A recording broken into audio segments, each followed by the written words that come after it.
On November 14, 2025, President Donald Trump reignited the Epstein scandal with a dramatic and unexpected announcement that immediately captured the nation's attention. Standing before a packed press room, Trump declared his intention to bring the truth to light, promising that no one would be shielded from scrutiny, regardless of their power or connections. He ordered the Department of Justice and FBI to launch a sweeping, all-encompassing investigation into Jeffrey Epstein's vast and shadowy network, specifically naming high-profile Democrats and major financial institutions as targets. Trump insisted that the American people deserved answers, and that the days of cover-ups and backroom deals were over. In a move that stunned political observers, Trump singled out former President Bill Clinton, ex-Harvard President Larry Summers, and LinkedIn founder Reid Hoffman, framing the scandal as a crisis rooted in Democratic circles. He suggested that these figures, along with others in elite social and financial circles, had long evaded accountability. The announcement sent shockwaves through Washington, instantly polarizing the political landscape. Supporters hailed Trump's boldness, while critics accused him of weaponizing the justice system for political gain. The city buzzed with speculation and anxiety as lawmakers scrambled to respond. Attorney General Pam Bondi quickly pledged the DOJ's full commitment to the investigation, vowing transparency and accountability. She appointed U.S. Attorney Jay Clayton to lead the probe, signaling a renewed focus on the financial underpinnings of Epstein's empire and the powerful individuals who may have enabled it. Yet, questions swirled about whether Trump's directive was official policy or just another provocative Truth Social post. Some wondered if this was a genuine pursuit of justice or a calculated move to distract from other controversies engulfing the administration. The announcement came on the heels of a massive email leak from the House Oversight Committee, which had already thrust the Epstein case back into the national spotlight. The timing fueled speculation about Trump's motives and the potential fallout. These leaked emails threatened to implicate figures across the political and financial spectrum, creating a volatile and unpredictable environment. The public watched anxiously as names and details emerged, wondering who might be exposed next. Trump's move was a preemptive strike, an attempt to seize control of the narrative and deflect blame from the White House. By taking the offensive, he aimed to position himself as a champion of transparency, even as critics questioned his true intentions. The battle lines were drawn, and the nation braced for another round of revelations, investigations, and political infighting. The atmosphere was charged with uncertainty, as both sides prepared for what could become a defining conflict of the era. The Epstein saga was far from over, and Trump had just ensured it would dominate headlines once again, setting the stage for a new chapter in one of America's most controversial scandals. The firestorm began with the House Oversight Committee's release of over 2,300 Epstein email threads, a move that sent shockwaves through Washington and beyond. The sheer volume and detail of the emails made it clear that this was no ordinary document dump. It was a calculated release designed to expose hidden connections and force a public reckoning. These messages revealed Epstein's ongoing connections with the world's elite long after his conviction. The emails painted a picture of a man who, despite his criminal record, continued to move in powerful circles, attending exclusive events and maintaining relationships with influential figures across politics, business, and entertainment. For Trump, the emails posed a direct threat. His name appeared in more than 1,600 threads, putting the White House on the defensive. The administration scrambled to respond, as reporters pressed for answers, and political opponents seized the opportunity to demand accountability. Democrats seized on the data, accusing Trump of trying to distract from his own ties to Epstein. They argued that the president's attempts to shift blame were nothing more than a smokescreen, and called for further investigation into the extent of his relationship with Epstein. One 2011 email referenced a victim spending hours at Trump's house, directly contradicting his claims of a clean break. This revelation fueled speculation about what really happened behind closed doors and whether Trump's public statements could be trusted. Other messages showed Epstein boasting about Trump's awareness of his activities, while a 2017 email called Trump dangerous. The correspondence suggested a level of familiarity and ongoing contact that many found deeply troubling. The White House dismissed the release as a partisan smear, claiming the emails were selectively edited. Officials insisted that the context was missing and that the committee's motives were purely political. Trump doubled down, insisting Epstein was a Democrat problem, and tried to turn the scandal into a partisan weapon. He rallied his base, framing the controversy as yet another attack from his political enemies. The email dump ensured that no one, least of all Trump, could escape scrutiny. Journalists, lawmakers, and the public poured over every detail, searching for answers and demanding transparency. The political stakes had never been higher, as the fallout from the emails threatened to reshape alliances and redefine the boundaries of accountability in American politics. Bill Clinton's ties to Epstein, documented by flight logs and emails, resurfaced with Trump's investigation. Clinton's team insists his interactions were for charity, but the DOJ's renewed focus means old questions are back with new urgency. Larry Summers, too, was drawn in.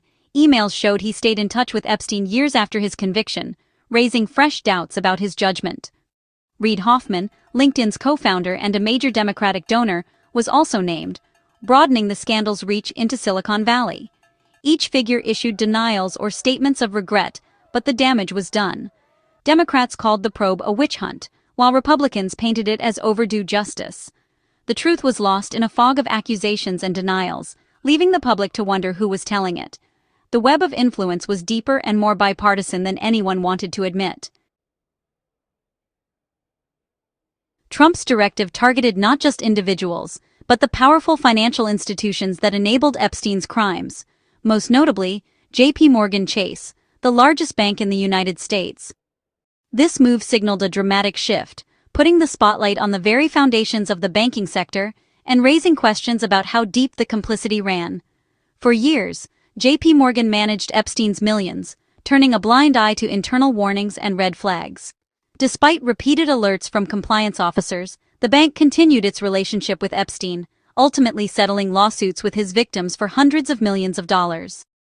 The scale of these settlements underscored the gravity of the bank's failures.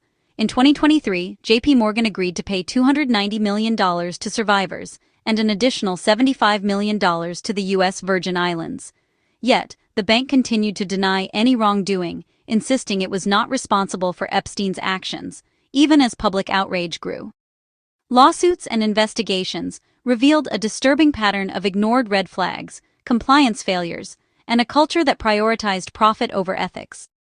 Internal documents showed how warnings were repeatedly dismissed or buried. Trump's new probe threatened to reopen these wounds, putting the entire banking sector under intense scrutiny. The investigation sent shockwaves through Wall Street, as executives and regulators braced for what might be uncovered next. Deutsche Bank, another major player, had already settled for $75 million, admitting it made a critical mistake in handling Epstein's accounts. This admission only fueled further questions about oversight and accountability. Now, new lawsuits targeted Bank of America and Bank of New York Mellon, alleging that they too had handled Epstein's tainted money and failed to report suspicious activity. The web of implicated institutions continued to grow. The scandal exposed systemic failures in financial oversight, implicating more institutions than ever before. Lawmakers and regulators faced mounting pressure to enact reforms and restore public trust in the financial system. The legal and financial fallout was only beginning, with lawsuits, investigations, and public scrutiny threatening to reshape the industry for years to come. The Epstein network was far larger and more protected than anyone realized, casting a long shadow over the world of high finance and power. Amid partisan warfare, a rare bipartisan coalition in the House demanded full transparency on Epstein.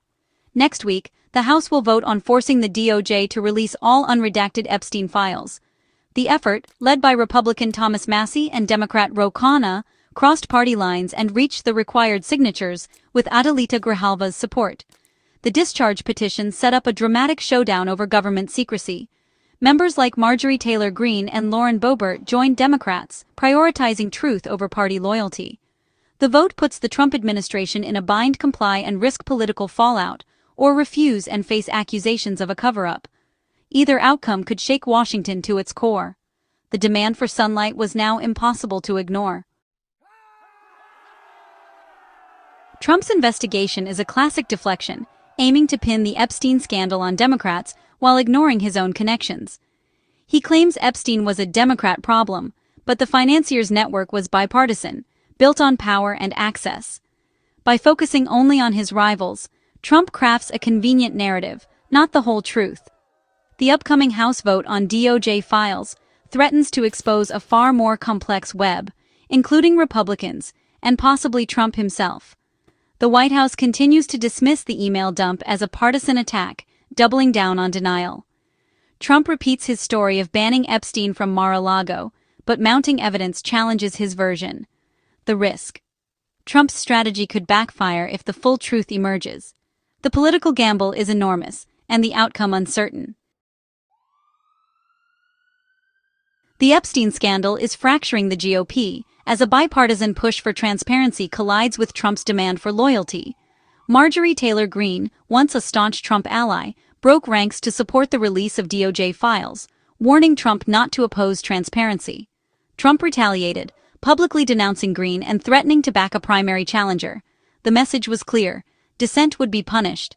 This clash exposed a rift between populists demanding full disclosure and party leaders wary of blowback. Some Republicans fear the unredacted files could damage their own ranks as much as Democrats.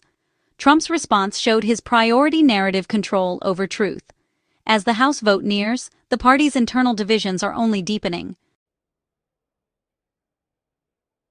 Epstein's death didn't end the quest for accountability, it shifted it to the courts and Congress. Ghislaine Maxwell's conviction brought some justice, but many believe others escaped scrutiny. Attorney General Bondi's claim of a DOJ client list fizzled when the department denied its existence, fueling public distrust. The legal fight now targets banks accused of enabling Epstein, with new lawsuits against Bank of America and Bank of New York Mellon. These suits allege the banks ignored red flags and failed to report suspicious activity. Meanwhile, the House's push for DOJ transparency and Trump's new investigation create overlapping legal and political battles.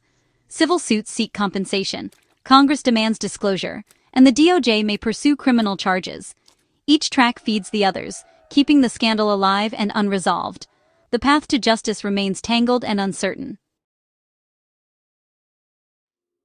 As of November 15, 2025, the Epstein saga is at its most volatile. Trump's investigation, the email leak, and the looming House vote have created a political storm. The House vote on DOJ files could trigger a flood of revelations or a constitutional crisis if the administration refuses. The bipartisan coalition has forced a reckoning for both parties. For Epstein's victims, the core issue remains justice and accountability. Ongoing lawsuits against banks and potential new criminal charges will test whether the system can hold the powerful accountable. The scandal is a test of America's institutions and its willingness to confront the truth. The ghosts of Epstein's crimes still haunt Washington, demanding answers.